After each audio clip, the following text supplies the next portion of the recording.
ಹಾವೇರಿ ಜಿಲ್ಲೆ ಸವಣೂರು ತಾಲೂಕಿನ ಕುಣಿಮೆಳ್ಳಿಹಳ್ಳಿಯಲ್ಲಿ ನಡೆದ ರಾಜ್ಯ ಮಟ್ಟದ ಹೊನವು ಬೆಳಕಿನ ಕಬಡ್ಡಿ ಪಂದ್ಯಾವಳಿಗೆ ಭರ್ಜರಿ ಪ್ರೋತ್ಸಾಹ ಸಿಕ್ತು.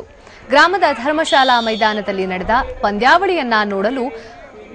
ಪಂದ್ಯಾವಳಿಯನ್ನ ಅಶೋಕ ಬೇವಿನಮರ ಚಾರಿಟೇಬಲ್ ಟ್ರಸ್ಟ್ ಆಯೋಜಿಸಿತ್ತು. ಬೆಳಗಾವಿ, ಧಾರವಾಡ, ಬಾಗಲಕೋಟೆ, ದಾವಣಗೆರೆ, ಚಿಕ್ಕಮಗಳೂರು, ಗದಗ ಸೇರಿದಂತೆ ರಾಜ್ಯದ ವಿವಿಧ ಜಿಲ್ಲೆಗಳಿಂದ 16 ತಂಡಗಳು ಭಾಗವಹಿಸಿದ್ದವು. ಇನ್ನು ಪ್ರಥಮ ಸ್ಥಾನ ಪಡೆದವರಿಗೆ 30,000, ದ್ವಿತೀಯ ಬಹುಮಾನ ಪಡೆದವರಿಗೆ 20,000 ಮತ್ತು ತೃತೀಯ ಬಹುಮಾನವಾಗಿ 10,000 ರೂಪಾಯಿಯನ್ನ ನಿಗದಿ ಮಾಡಲಾಗಿತ್ತು.